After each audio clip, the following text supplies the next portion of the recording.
Ready. ఈరోజు పాల్గొండ నియోజకవర్గంలో ప్రశాంత్ రెడ్డి చేసిన పాపాలను ఒక్కొక్కటి కలుపుతూ ఉన్నాం. ఈయన ప్రశాంత్ రెడ్డి పాల్గొండలో ఇఫ్తార్ విందులో ఒక పవిత్రమైన రంజాన్ మాసంలో ఇఫ్తార్ విందుకు పోయి ఆ కార్యక్రమాన్ని చేసుకోకుండా అతను రాజకీయంగానే వాడుకుంటూ ఉన్నాడు. ఈరోజు మేము ఏమంటున్నామంటే గత 10 సంవత్సరాల అధికారంలో ఉన్నప్పుడు అక్కడ ఏదైతే షాదీఖానా కట్టాలనుకున్నారో అప్పటి నుంచి కట్టకుండా చివరి నిమిషంలో ఆయన ఏదైతే కాగితాలు ప్రొసీడింగ్లు ఆయన ఇంట్లో కూకుండి జిరాక్స్ మిషన్ పెట్టుకొని అన్ని కుల సంఘాలకు ఇచ్చినట్లే వాళ్ళకు కూడా ఇచ్చారు. ఆ టైంలో మీరు 10 సంవత్సరాల్లో చేయాల్సిన కార్యక్రమం చేయకుండా చివరి నిమిషంలో ఆయన రాజకీయ లబ్ధి కోసం మాత్రమే చేసిండు. దాన్ని కూడా ఈరోజు పవిత్ర మాసంలో ఆయన పచ్చి అబద్ధాలు మాట్లాడుతున్నాడు. రాష్ట్రంలో కల్వకుంట కుటుంబం ఏదైతే ఆర్థిక విధ్వంసం సృష్టించిందో పాల్గొండ నియోజకవర్గంలో కూడా ప్రశాంత్ రెడ్డి అటువంటి పాపాలు చేసిండు. ఆ పాపాలను దశల వారీగా ఒక్కొక్కటి కడుక్కుంటూ వస్తున్నాం. అందులో భాగంగానే ఈరోజు వాడి గ్రామంలో బీటు రోడ్డు వేయడం జరిగింది.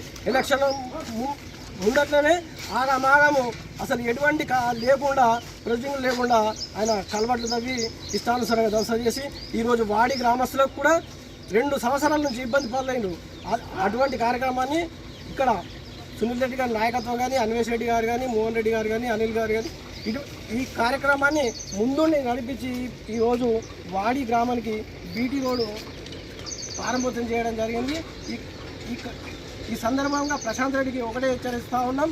మేము ఈ మీడియా ద్వారా మీరు రాజకీయం చేస్తుంటే మొన్న భీమలో చూసిర్రు, మీరు అక్కడ ఒక ముసలమ్మని పట్టుకొని కూడా ఏడ్చిర్రు.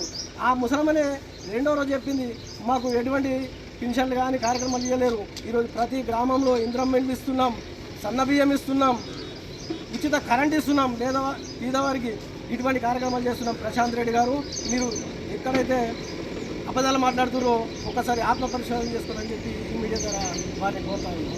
జై కాంగ్రెస్.